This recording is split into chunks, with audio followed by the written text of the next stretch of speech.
Hey screen printers, it's Ryan from Ryonet and screenprinting.com. And in this instructional screen printing video, we're going to show you how to do two-color water-based screen printing on poster paper. Now to get started, let's cover what we're going to be using. For ink, we're going to be using our user-friendly water-based Green Galaxy ink, the Mars Red and Pitch Black. To handle the ink, we're going to be using some ink cards and some ink spatulas. To print, we're going to be using a 23 by 31 aluminum screen, and to print with, we're going to be using a squeegee. Now to hold the screen, we're going to be using two hinge clamps as well, and we're going to be attaching these to a table. Now, if you're just getting started in screen printing, you don't have all this stuff or a way to make your screens, the DIY Gig Poster Screen Printing Kit includes everything that you need right here in this box to screen print on gig posters.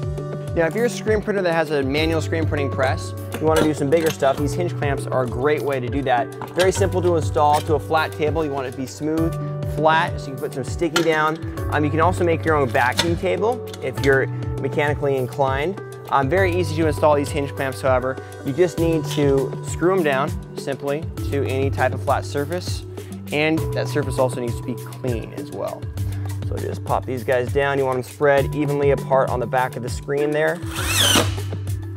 Once installed, you can simply screw them down, and this enables you to raise and lower your screen and hold registration. Next, we're going to tape the screen. Now this is a two-color print that we're doing, so we're going to be doing several of them, and we do want to tape the edges of the screen so that ink does not get through.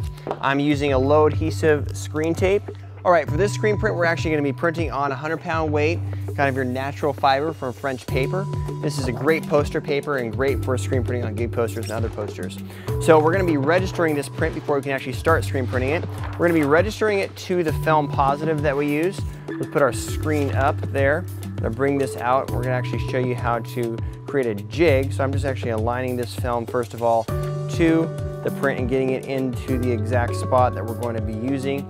We bring the screen down. Now, being that this is a two-color print, we do need to make sure that these two colors match up when you go to register them. So once you got our film lined up to the way it's going to look on the print, look at the screen, we're very close. So we can go ahead and print our first color, then we'll register everything to the first color after that. So we don't actually have to worry about that anymore.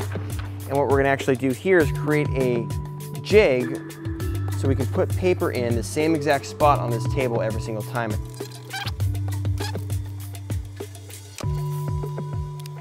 The good jig, we should be able to take our corner, put it down, and then put the bottom in, and then everyone goes down in the same spot after that. We're going to use just a little tacky spray tack on the board so that the poster paper stays down during the printing process. Now we do want to make sure that the screen has proper what we call off contact. Now it's got good off contact in the back because of the hinge clamps. However, it does not have off contact in the front. So what we're going to do is we're going to put a couple washers on the front to create what we call an off contact shim or off contact tab that gives the screen off contact, which is the distance between the substrate or the poster and the screen mesh, and allows you for that multiple color printing, allows the ink to release down onto the substrate and then the screen to lift up so you have a nice smooth print below. Time to apply some ink and actually do a print. So we're going to do red first because it's the smaller and lighter color, and then black second. So we're going to flood up. I am going to be pushing this print. And we're using higher mesh screen for this, 280 mesh screens for both of these screens because this ink's relatively thin. We got our ink deposit on the edge of the squeegee and then print back. Now to start out, we're going to do two just to get the ink flowing. After that, we probably only need to do one. And then we always want to leave that screen flooded. We're going to leave the ink squeegee in the back of the screen like this, and we'll just use the ink canister to kind of prop it up on the side. Let's check it out. First color came out great. Now we're going to print the rest of our first color, and then we're going to register it again for the second color. Now you can either let this air dry. It will air dry, it takes a while. You can put warp drive in the ink, which will speed up the air drying process, or you can run it through a small heating process. Turn your conveyor dryer down, use a flash jar, even put it in an oven, put it out in the sun. It does dry with some heat a little bit faster. So 200 degrees, a couple seconds, will dry this ink right up. All right, once we're ready to print our last poster, we're going to take all the ink, get as much of it built up on the top of the squeegee, do one final print. We're going to leave the screen open so it makes the cleaning process a lot easier. Go ahead and take out the rest of the ink from the screen, save it so we can use it again. So another great thing about using the water-based ink is you can save it and it stays usable for a very, very long time. Once our screen is de-inked, we'll go ahead and take the first screen out, put it underneath here, and then set the second screen in. Ink's nice and dry on our first print, so before we lock in that screen, we're gonna go ahead and lock this into the same exact spot that we printed the first print in. So that's why the actual jig here is very, very important.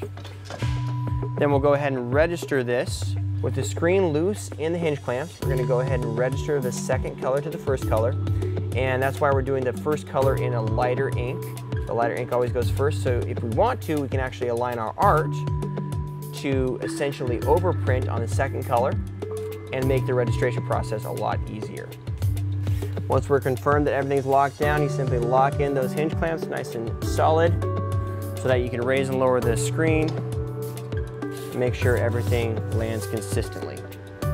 Now it's time to ink the screen and then do our next round of printing. So this is the pitch black Green Galaxy water-based ink. Got our poster paper stacked up there. Same thing here, we're just gonna flood up and print back. The first one, we're gonna do 2 passes to get that ink moving through the screen. And let's see what we got. We always wanna leave our screen flooded there. Came out great. Well, screen printers, thanks a lot for watching. If you like what you saw in this video, be sure to subscribe right here to our YouTube channel for more awesome screen printing videos.